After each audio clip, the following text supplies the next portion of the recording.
రాష్ట్రంలోని మత్స్యకాల సంక్షేమానికి కాంగ్రెస్ ప్రభుత్వం చిత్తశుద్ధితో కృషి చేస్తుందన్నారు ఎమ్మెల్యే చిట్టం పన్నికారెడ్డి.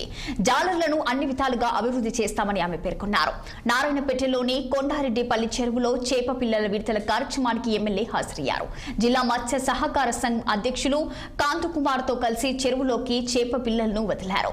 చెరువులపై ఆధారపడి జీవించే మత్స్యకారుల కోసం ప్రభుత్వం 100% సబ్సిడీతో చేప పిల్లలను పంపిణీ చేసినట్లు పన్నికారెడ్డి తెలిపారు. మత్స్యకారులకు చెరువులపై సర్వ హక్కులున్నాయన్న ఆమె ఈ కార్యక్రమం వారిని మరింతగా ఆర్థికంగా బలోపేతం చేస్తుందని పేర్కొన్నారు.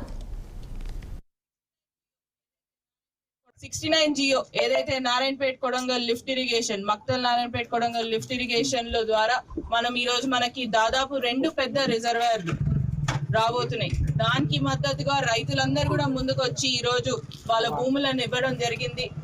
ఒక్కొక్క ట్యాంక్ 1 TMC పైన ఉన్నాయి.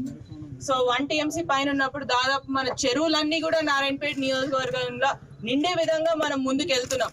సో దీంట్లో భాగంగా చెరువులు నిండినప్పుడు ఆబ్వియస్ గా దానిలో మత్స్యకారులే మీకు లాభం చెందుతున్న ఉద్దేశంతో ముందుకు వెళ్తున్నాం. ఇంతకు ముందు మీరు అన్నట్టు ప్లాన్ కాంత్ ఆల్రెడీ చెప్పేసిండు. కానీ ఏదైతే రిజర్వాయర్ నిర్మాణం తర్వాత మన సొంత ఫిష్ సీడింగ్ యూనిట్ అనేది కూడా మన ప్లాన్ లో ఉంది. సో తప్పకుండా అది కూడా ముందుకు తీసుకొని వెళ్తాం.